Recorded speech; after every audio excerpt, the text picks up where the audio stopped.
Merci Madame la Présidente, Madame la Conseillère fédérale, chers collègues. Cette initiative répond-elle à un problème réel ou relève-t-elle d'un simple fantasme?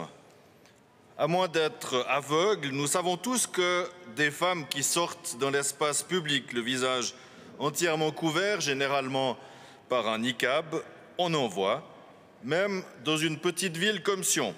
Pas tous les jours, heureusement, mais on en voit. Et plutôt de plus en plus souvent que l'inverse. Et sans aller bien loin, en France, par exemple, on voit très bien ce qui arrivera un jour chez nous aussi si nous ne faisons rien pour empêcher que ce phénomène se développe. Notre devoir pour nos enfants, c'est donc de prévenir avant qu'il ne soit trop tard, avant d'en être réduit à devoir guérir. L'initiative a donc un but prophylactique évident. Le Conseil fédéral l'a reconnu, lui qui a d'emblée admis dans son message qu'il y a des situations dans lesquelles le port de vêtements qui dissimulent le visage peut poser problème. D'où sa proposition d'un contre-projet indirect que la majorité du Parlement, avec des modifications, a reprise. Bon, nous ne sommes pas dupes.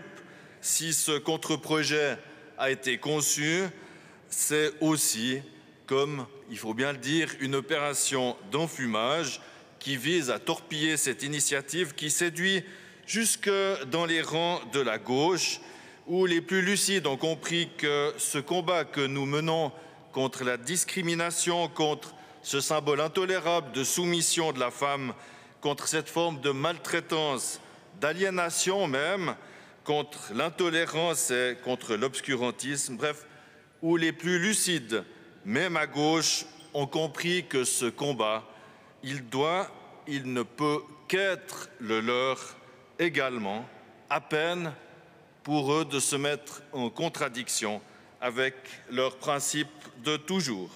Un problème bien réel donc, et dont les enjeux, des enjeux de société importants, nous touchent par-delà les clivages politiques. Un enjeu, je l'ai déjà abordé, c'est la dignité de la femme.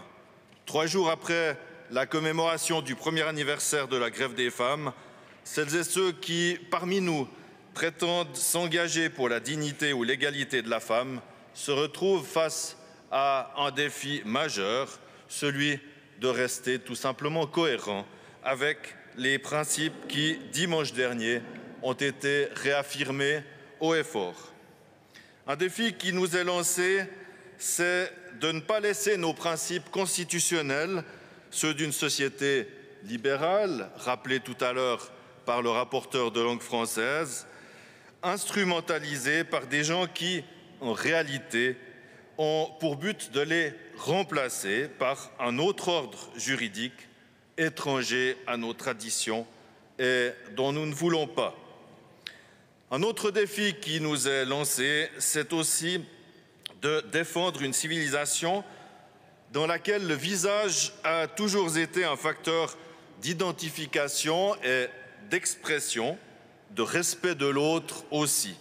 Dans ce sens, je me rappelle que dans un document État de droit et fondamentalisme publié pour servir de base de discussion sur le vivre ensemble, en Suisse, le PDC avait exprimé l'avis limpide que, je cite, « le visage doit être visible dans l'espace public, tant pour des raisons sociétales que pour des raisons de politique de sécurité et d'intégration. » Engagés dans ce qu'il faut bien appeler une guerre des civilisations, nous sommes, il n'est pas exagéré de le dire, en état de légitime défense contre l'islamisation de l'Europe et de notre pays en particulier.